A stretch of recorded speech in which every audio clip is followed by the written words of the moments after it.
C'est effectif, les bureaux de vote se sont ouverts ce 17 février à 6 heures précises. La reprise des élections municipales partielles se déroule sans embûches dans les communes concernées. Les électeurs sont attendus toute la journée pour élire leurs représentants dans les mairies. Et puis à N'Djamena, il a été décidé de tenir une réunion des ministres à la défense des pays membres de la communauté des États sahélio-sahariens CENSAD. Le but, impulser la lutte contre le terrorisme, le trafic et la circulation illicite des armes dans l'espace communautaire. Des précisions avec nos envoyés spéciaux au Tchad dès le début de ce journal.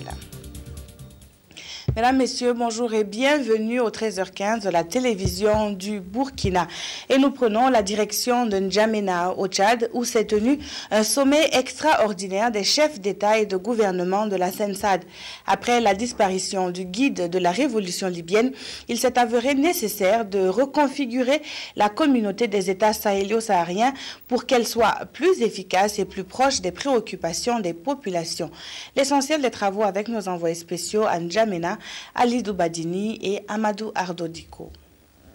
14 chefs d'État et de gouvernement ont procédé à la signature du traité révisé de la CENSAD qui consacre une refondation structurelle de cette institution régionale créée en 1998 à Tripoli. Un recadrage des objectifs et des missions qui intègre de nouveaux paramètres auxquels sont confrontés les États et les populations. Il s'agit notamment de la sécurité, la lutte contre le terrorisme, la désertification et la création d'infrastructures. De ce traité rénové, nous voyons apparaître deux chantiers principaux, à savoir bien sûr la question de paix, de stabilité et de sécurité de l'ensemble de la région, mais aussi l'organisation d'un développement durable pour bien sûr satisfaire les besoins de bien-être de nos populations. Alors donc c'est autour de ces deux chantiers que nous allons organiser l'action de la CENSAD pour les temps à venir. Il est question de doter la CENSAD d'une nouvelle vision politique qui va lui permettre de passer de la CENSAD de leadership à la CENSAD des communautés. Il y a eu des dérives. Et 12 ans après, nous n'avions pas atteint beaucoup d'objectifs. Donc c'est pour ça que nous avons voulu faire un cadrage. Et ce cadrage a été effectué grâce aux réunions qui se sont tenues ministérielles. Qui se sont tenues à Ouagadougou, à N'Djamena, au Maroc. Et maintenant, ici, la 4e réunion ministérielle, bien sûr, à N'Djamena.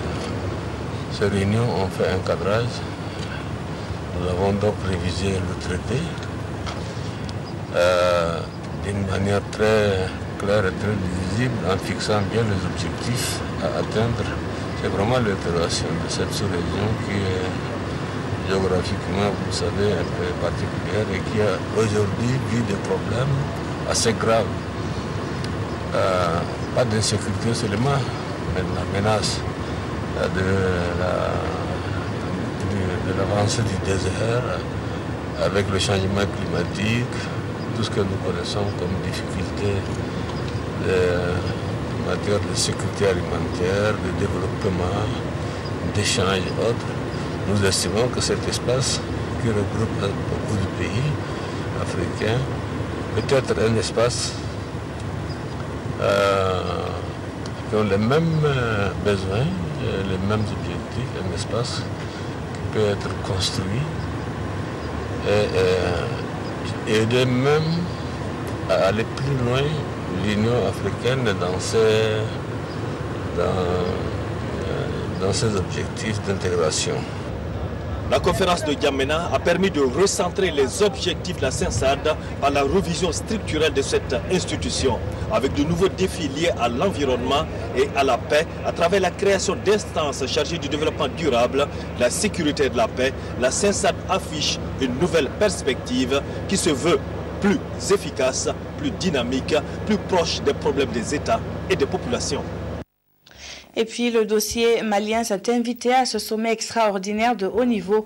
La conférence a condamné l'occupation du territoire malien par les djihadistes et a d'ailleurs proposé une réunion des ministres de défense des pays membres de la CENSAD. Le point toujours avec Alidou Badini et Amadou Ardodiko.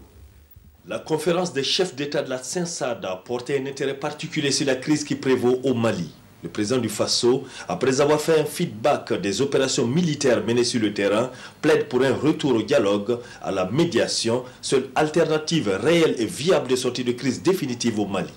Le Burkina, tout comme la CEDEAO, l'Union africaine, la communauté internationale, je crois que nous étions tous fondés que pour une crise du genre comme celle que nous avons au Mali, il n'y a pas de solution purement militaire.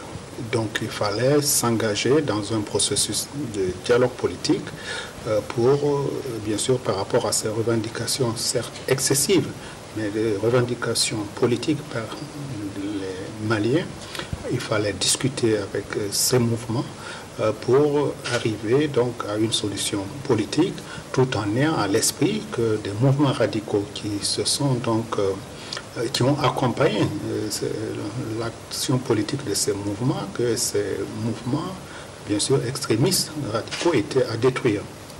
Malheureusement, comme vous avez pu le constater, ces mouvements politiques qui avaient engagé des discussions à Ouagadougou et qui étaient arrivés avec la partie gouvernementale à s'engager pour lutter même contre le terrorisme, pour aussi rejeter l'extrémisme religieux. Donc ces mouvements ont été débordés par les plus extrémistes qui ont conduit l'attaque de Konna, ce qui a bien sûr amené la communauté internationale mobilisée derrière la France. La question de réponse à cette crise demeure. Parce que par la guerre, nous voyons que, même ailleurs, que ce n'est pas toujours la voie qui peut assurer une réponse définitive à des crises du genre. Si bien que même en échange avec le président Diankounda, il est certain que nous allons relancer ce dialogue politique. C'est cela dans l'intérêt des Maliens et même de la sous-région.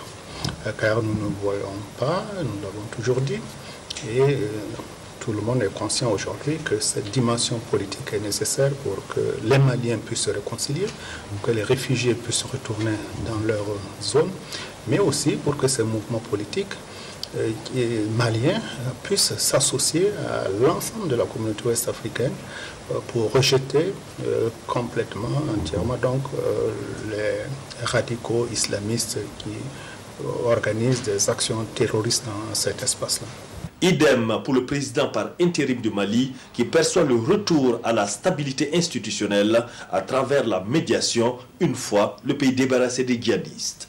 Le Burkina Faso a été désigné par la CEDEAO pour mener une médiation au nom de la CEDEAO.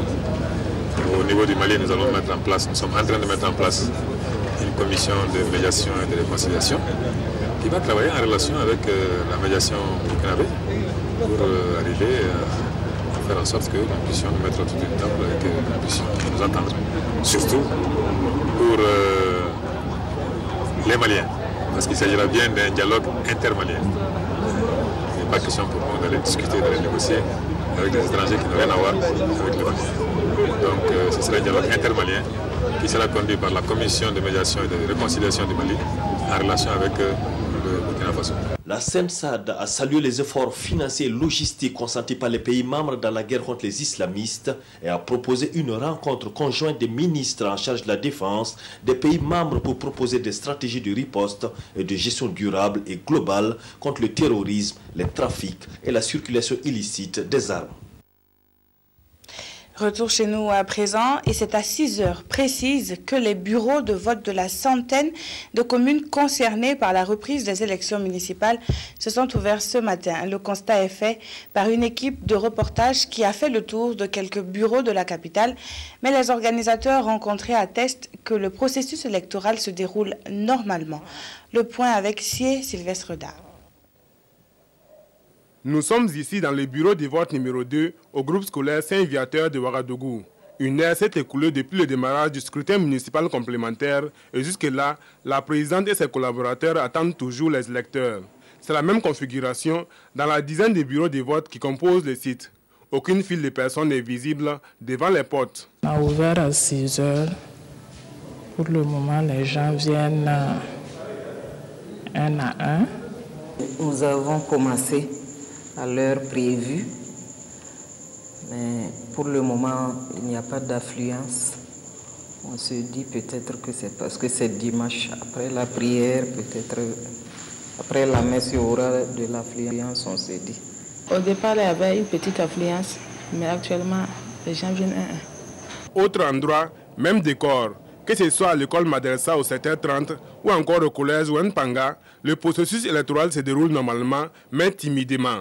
Une situation qui n'entame pas la fierté de quelques électeurs rencontrés en train d'accomplir leurs devoirs civiques. Si les votes doivent être repris, il faut que les citoyens aillent accomplir son devoir civique. La dernière fois quand moi je suis venu voter à 6h30. Et aujourd'hui, je suis là à 7h, je ne vois pas une affluence certaine. Mais je pense que les gens ont certainement des occupations et que d'ici 10h, 11h, parce que les bureaux de vote ferment à 18h, et je pense que d'ici 18h, les gens viendront pour accomplir leur devoir civique. Dans les bureaux de vote, les partis et formations politiques sont aussi représentés, et ce depuis les premières heures. Au-delà de l'assistance qu'ils apportent aux membres des bureaux, leur présence participe à la crédibilité des votes. Nous sommes là depuis ce matin à 6h moins, 5h30 on était là et on attendait l'heure d'ouverture. Effectivement, l'ouverture était présente. On avait déjà trouvé quelques éléments qui étaient déjà là pour voter. Bon, à 6h00, ils ont commencé à voter. Donc, nous les assistons.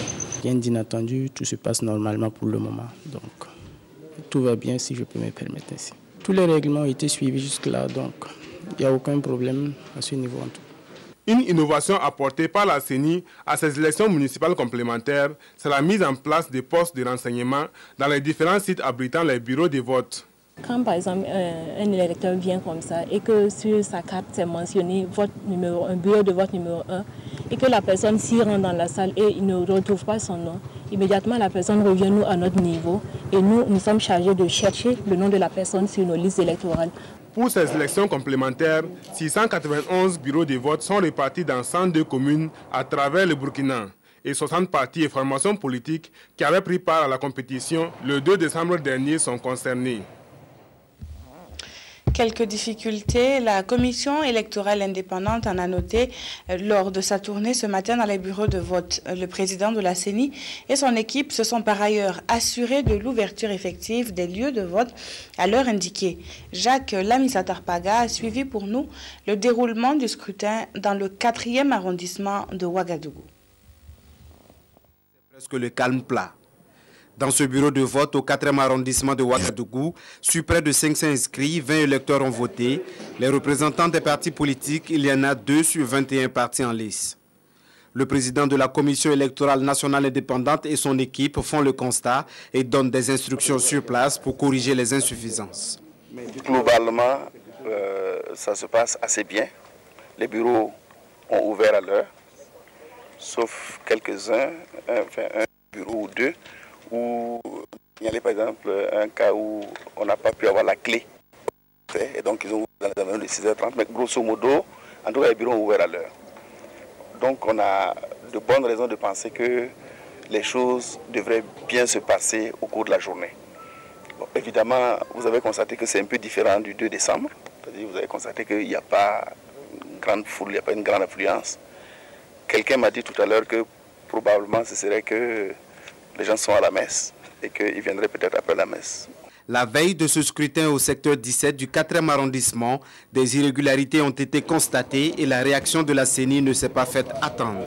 J'ai dû, hier dans la nuit, relever 2 membres du bureau de vote parce qu'il nous a été signalé que ces 2 membres se sont retrouvés dans le bureau de vote et ils ont par anticipation paraphé jusqu'à 2 carnets de bulletins. Évidemment, nous ne savons pas quels sont les tenants et les aboutissants. Et donc, nous avons déposé une plainte et on a demandé à la gendarmerie de procéder à des investigations pour que nous puissions avoir une lumière très précise sur les intentions éventuelles donc, de ces personnes. Parce que dans tous les cas, c'est complètement contraire aux règles qu'on leur a communiquées. C'est absolument interdit. Pour les observateurs indépendants, la bonne marche du processus électoral passe par une bonne formation des acteurs. Il faut que la sensibilisation, l'éducation et la conscientisation des citoyens soient quelque chose de permanent. pour que nous arrivions à parfaire le processus électoral. Quand vous voyez un peu ce qui se passe là à l'heure actuelle, c'est seulement des petits problèmes de manque de formation, de manque d'information et de sensibilisation. À Ouagadougou, ce sont plus de 300 bureaux de vote qui sont ouverts pour ces élections municipales partielles. Aucune difficulté majeure à noter dans les 6 bureaux de vote de la ville de Sia concernés par la reprise partielle des élections municipales. Quelques heures encore après le démarrage, les électeurs se faisaient toujours attendre dans certains bureaux. Le constat avec Sanoua Christine Koulibaly. 3 heures après l'ouverture du bureau de vote numéro 1 du secteur 2 de l'arrondissement 1 de la ville de Sia, 95 électeurs ont déjà accompli leur devoir citoyen. Si dans ce bureau de vote, le taux de participation est jugé acceptable, le constat est tout autre ailleurs. Dans l'ensemble, en tout cas, on a bien démarré à 6 heures. Malheureusement, bon, c'est maintenant même qu'on commence à recevoir assez d'électeurs. Sinon, au début, on a fait plus de 20 minutes, il n'y avait personne. Donc, c'est comme si l'information n'a pas passé comme ça, quoi. L'affluence n'est pas, en tout cas, au beau fixe. Voilà, donc on ne sait pas si les gens ont été touchés ou pas. Mais en tout cas, l'affluence n'est pas comme ça, mais nous espérons que d'ici la mi-journée, le soir, ça va aller. Seuls quelques électeurs tiennent pour l'instant à prendre leur destin en main en élisant leurs conseillers municipaux. Nous sommes venus pour voter parce que si tu ne votes pas, tu dis que tu vas rester à la maison, tu n'as pas venu voter, quelqu'un d'autre va voter ton candidat à ta place. Voilà pourquoi nous sommes là pour accomplir ce droit nous-mêmes.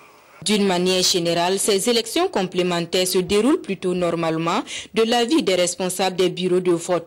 Notre rôle précisément, c'est de veiller à ce qu'il n'y ait pas de trichement, de fraude, que ceux qui sont inscrits réellement, bon, les votants qui arrivent là, que réellement leur nom figure sur la liste d'électeurs. Je suis satisfait pour le moment. Ce que nous pouvons relever ici est qu'il y a beaucoup de personnes, elles ne savaient pas qu'elles ne devraient pas voter. Voilà, pour elles, c'est tout le monde qui devrait voter. Elles ne savaient pas que la reprise là concernait des bureaux qu'on avait ciblés. Voilà, donc c'est ce problème particulier-là seulement nous avons. Donc quand il y a des cas comme ça, tout simplement on les explique gentiment qu'elles ne doivent pas voter, donc elles se retirent. Ces responsables rassurent que toutes les dispositions sont prises pour éviter les erreurs du passé qui sont à l'origine de cette reprise des municipales dans certains bureaux de vote. Une grande désolation, c'était le sentiment qui animait les populations de la commune rurale de Ipelcé à Saponé le jeudi 14 février dernier. Face aux flammes dévastatrices de leur lieu de travail, les commerçants du marché ont assisté impuissants à la destruction de leurs boutiques, hangars et autres biens. Les sapeurs-pompiers ont du reste pu circonscrire le feu, mais les dégâts sont énormes. Une délégation des ressortissants de la région s'est rendue sur les lieux du sinistre pour apporter compassion et soutien. Le compte rendu avec Abdoul Rasmanezongo. Hangars chauves ou disparus, boutiques consumées, arbres squelettiques car calcinés et autres bien brûlés, c'est le spectacle affligeant qui s'offre après le passage d'un visiteur indésirable et impitoyable, l'incendie aux causes non encore élucidées dans le marché de Ipelcé à Saponé. C'était dans la matinée du jeudi 14 février dernier, une date amoureuse de Saint-Valentin, mais qui aura forcément une autre connotation chaotique pour quantité de commerçants et habitants de la dite commune rurale et qui doivent leur salut quotidien à ce marché informel en grande partie anéanti. Les quelques rares miraculeux reprennent timidement le travail, comme ce coiffeur par exemple, dont l'atelier a été épargné. D'autres tentent timidement de remettre de l'ordre ou encore de sauver l'essentiel. Pour une commune pauvre comme notre commune, qui vivait que du marché, c'est notre grenier le seul marché de Ipelcé. Tout le budget communal, fonds propres, vient de ce marché. Et c'est parti en fumée. Je ne sais pas ce que 2013 nous réserve, mais nous voyons déjà du noir là-dedans. L'incendie s'est déclaré subitement aux environs de 9 h et a presque tout balayé sur son passage. Le feu a causé d'énormes dégâts matériels. Fort heureusement, il n'y a pas de perte en vie humaine. Conduite par le ministre Jean-Bertin Ouedraogo, une délégation des ressortissants de la région du Centre-Sud s'est déportée sur les lieux du sinistre pour constat, compassion et soutien aux victimes. Ce jeune homme à l'image fait partie des blessés. Les dégâts sont importants. Beaucoup de hangars ont été totalement détruits. Beaucoup de personnes ont perdu énormément de biens. Il était donc tout à fait normal que nous leur apportions notre compassion et surtout notre soutien et que nous essayons de voir un peu après les évaluations qui sont en cours actuellement, qu'est-ce qui peut être fait à l'échelon du gouvernement, à l'échelon donc de la région pour leur apporter un soutien beaucoup plus conséquent. Sont encore en cours les évaluations des dégâts de l'incendie du marché de IPLC, un incendie également accentué par les installations anarchiques des commerçants. Et loin d'être une fatalité, ces catastrophes peuvent être limitées. La sensibilisation et la prise de conscience en sont les points de départ et l'ONG britannique Christian Aid apporte sa contribution en la matière. À Dori, dans le Sahel, l'organisation internationale procède à la formation d'acteurs sur la réduction des risques de catastrophes. Les précisions avec Symphorien Samda.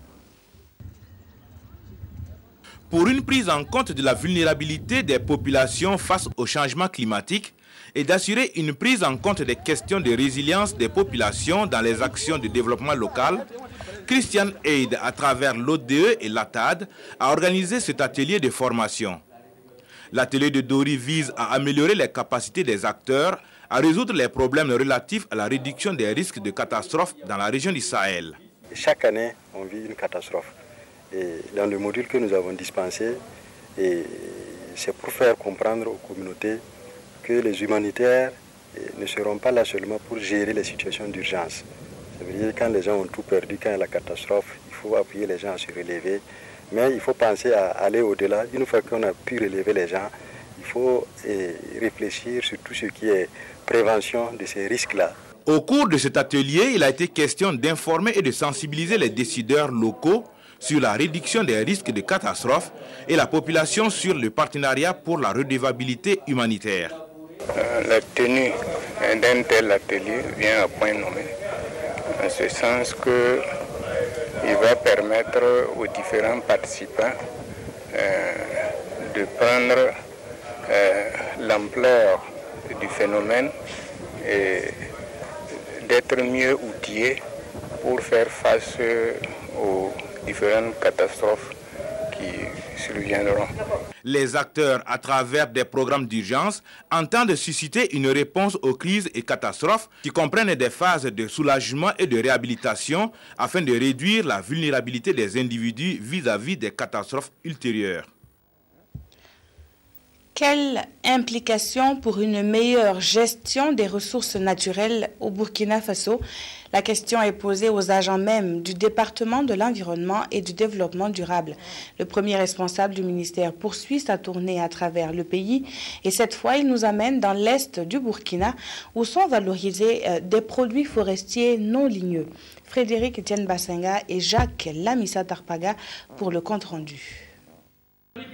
Premier contact entre le nouveau ministre de l'Environnement et du Développement durable et ses agents de la région de l'Est. À Fadangourma, Salif Ouedraogo est non seulement venu s'enquérir des difficultés que rencontrent au quotidien les acteurs du ministère, mais aussi les encourager dans leurs tâches. Je suis venu d'abord pour deux objectifs. Le premier objectif, venant de prendre en charge ce département ministériel, je crois qu'il est de mon devoir d'aller à la rencontre avec mes agents de terrain, d'aller à la rencontre avec toutes les structures décentralisées du département ministériel. D'abord pour se connaître et pour voir ensemble qu'est-ce que nous pouvons faire pour atteindre nos objectifs. On nous a assigné des missions. Avant de les exécuter, il faut que l'équipe se mette en harmonie pour que je puisse partager avec eux ma vision du problème. À cette rencontre d'échange faite de questions-réponses, Salif Ouedraogo s'est voulu franc dans ses propos. Il a situé les responsabilités des uns et des autres dans les difficultés rencontrées. Ce que nous pouvons faire là, il faut qu'on fasse. Ce qu'on ne peut pas faire là, on attire l'attention et on écrit, on informe. C'est interdit, c'est des espèces protégées. Quand on dit que c'est protégé, là, on ne peut pas toucher à ça. Donc si les gens coupent des bois qui sont protégées, vous les arrêtez, vous débarquez cela, vous les arrêtez. tout en promettant de mettre la main à la pâte pour résoudre les problèmes auxquels sont confrontés les agents de l'Est. Salif Ouedraogo a invité tout le monde à s'approprier les politiques du département pour plus de succès dans les actions futures. Alors, on en parlait, les produits forestiers non ligneux sont connus pour leurs vertus immenses, mais ils sont également utilisés pour barrer la route à la malnutrition et à l'insécurité alimentaire, d'où l'on a insisté donc sur leur protection. À travers d'exemples concrets, des membres du club des journalistes et communicateurs qui s'intéressent à ces mots ont bénéficié d'une formation intensive. Ces hommes de médias serviront par la suite de relais, mais surtout pourront développer des actions pour accompagner les structures en charge de ces questions. Yacouba Gouro. À travers cette rencontre de formation, ces journalistes et communicateurs renforcent leurs capacités dans la lutte contre la malnutrition et l'insécurité alimentaire au Burkina Faso. C'est une rencontre de 3 jours qui a permis à ces hommes et femmes du club des journalistes et communicateurs d'être outillés sur la problématique de la malnutrition et de l'insécurité alimentaire afin de mieux contribuer à la lutte contre ces fléaux. Cette formation des journalistes, membres du club, sur l'impact de la malnutrition sur le développement socio-économique des pays de la région ouest africaine a pour but de renforcer les capacités de nos membres pour des analyses beaucoup plus approfondies sur des sujets de reportage et d'enquête. En 2012, on estimait à plus d'1 million le nombre d'enfants souffrant de retard de croissance et à plus de 400 000 les enfants victimes de malnutrition aiguë. Une situation qui a nécessité une réponse urgente du gouvernement à travers un plan national multisectoriel qui prévoit dans son volet nutrition la prise en charge des cas de malnutrition aiguë, modérée et sévère. La mise en œuvre de cette action doit naturellement s'accompagner d'actions de communication. Quand j'ai parcouru les termes de référence de cette formation, j'imagine aisément que au sortir, chacun d'entre vous pourra, au niveau de son activité quotidienne, arriver à faire tâche d'huile, faire en sorte que les messages fassent tâche d'huile au sein des populations, pour que tout ce que nous avons comme appréhension puisse être bien contenu. À cette occasion, le ministre de l'Agriculture et de la Sécurité alimentaire est venu encourager les participants. Sur le plan international, elles ont une journée qui leur est dédiée, mais au Burkina, c'est pendant une semaine que les femmes mènent des débats sur leurs conditions de vie. Cette année, c'est la région du Centre-Sud qui va abriter la commémoration de la journée et de la semaine de la femme burkinabé. Et les ressortissants de la région veulent gagner le pari d'une organisation réussie. Éléonore Yerbanga. La région du Centre-Sud s'apprête à abriter la commémoration de la Journée internationale de la femme le 8 mars prochain et les premiers responsables veulent mettre les petits plats dans les grands pour mériter la confiance placée en eux. Avec les ressortissants de la région dans la capitale, le gouverneur Maïmouna Tchombiano et ses collaborateurs entendent échanger sur l'aspect pratique de l'organisation de cette journée. Nous voulons que les gens participent, toute la population de la région, et il faut donc les transporter éventuellement à Manga, les héberger, les restaurer. Et tout ça, c'est des frais que nous allons demander aux ressortissants de nous appuyer pour pouvoir réaliser ce projet. Outre l'organisation du 8 mars à Manga, les ressortissants du Centre-Sud pourront prendre connaissance du programme de développement de la région au cours de cette rencontre. Nous présenterons également, comme je l'ai dit, les conflits au niveau régional. Et nous allons terminer par les projets et programmes qui se déroulent au niveau de la région et les projets en attente, notamment la réalisation du stade régional, du CHR de Manga. Ce sont des projets que nous attendons. Nous comptons sur les ressortissants pour appuyer le bouton quelque part. Première du genre, cette rencontre entre gouverneurs et ressortissants de la région du Centre-Sud s'annonce comme un nouveau cadre d'échange et de partage pour un développement durable de toute la région. Elle rend hommage à la femme africaine, pourtant elle est d'origine néerlandaise. La maison Vlisco, spécialisée dans le pagne, a présenté sa dernière collection au cours d'une soirée organisée par l'ambassadeur des Pays-Bas au Burkina Faso. Des stylistes nationaux se sont d'ailleurs inspirés de cette collection. Marguerite Douagneau. L'ambassadeur du Royaume des Pays-Bas au Burkina Faso et son épouse et leurs 2 filles sur scène pour présenter la dernière collection de Vlisco. Le public est conquis et la styliste Clara Lawson qui a habillé ces mannequins d'un soir plutôt fier. Il faut dire qu'ils ont le physique de l'emploi. Cette soirée dédiée à la promotion des entreprises néerlandaises au Burkina Faso en général et Vlisco en particulier a tenu toutes ses promesses. Chaque 3 mois, il y a de nouvelles collections. Et cette fois, on va voir une très jolie collection. Je suis très impressionné avec les couleurs très fortes. La semaine prochaine, je vais à Bobo pour avoir une rencontre avec les entrepreneurs, avec les chambres de commerce, pour présenter les possibilités de la coopération avec les entreprises néerlandaises. L'entreprise de fabrique de paille néerlandaise tente depuis un certain temps de se faire une place au Burkina Faso et visiblement, la mayonnaise est en train de prendre. Les femmes burkinabées consomment effectivement le wax hollandais, les produits de notre groupe, parce qu'en dehors du wax hollandais, nous avons d'autres produits, notamment le wax ivoirien qu'on appelle Uniwax, le JTP qui vient du Ghana, le Woodin qui est un produit de substitution pour les jeunes. Donc le groupe s'en sort très bien. Et ce soir, 3 stylistes burkinabés ont rivalisé de talent et d'imagination pour mettre en valeur cette dernière collection toute en couleur de Vlisco. Clara Lawson, la plus connue des créateurs burkinabés, invite à la solidarité, mais toujours avec autant de chic et de glamour et qui rassure les femmes. J'ai pensé à toutes ces personnes qui sont dans la souffrance, qui ont besoin que l'amour de Dieu les entoure. La solidarité entre les peuples. La plus jeune des stylistes de ce soir, Sophie Elisa, apporte sa touche de fraîcheur à la soirée avec une collection jeune et branchée, virevoltante et pleine de promesses. Couleur d'Afrique fait le mariage parfait des matières avec sa petite touche de métissage. Mon inspiration, c'est ce que je vois tous les jours.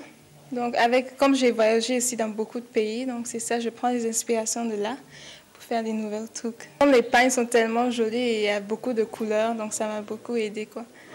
Daoul lui magnifie la femme africaine et son désir de les voir toutes s'habiller en pagne. Il a su le transposer à travers sa collection Ombre et Lumière. Une soirée haute en couleurs où la création artistique était reine, la musique et la danse n'étant pas en reste. La troupe Wamde de Moussounyouman Kouyaté et l'école de danse Irène Tassambedo, mais aussi Alif Naba ont tenu en haleine le public qui en redemandait. C'est sûr, cette soirée qui annonce le départ prochain de l'ambassadeur du Royaume des Pays-Bas a émerveillé plus d'un. Et c'est la fin de ce journal. Merci pour votre fidélité à travers le monde via Internet et le satellite. Très bonne semaine à toutes et à tous. Au revoir.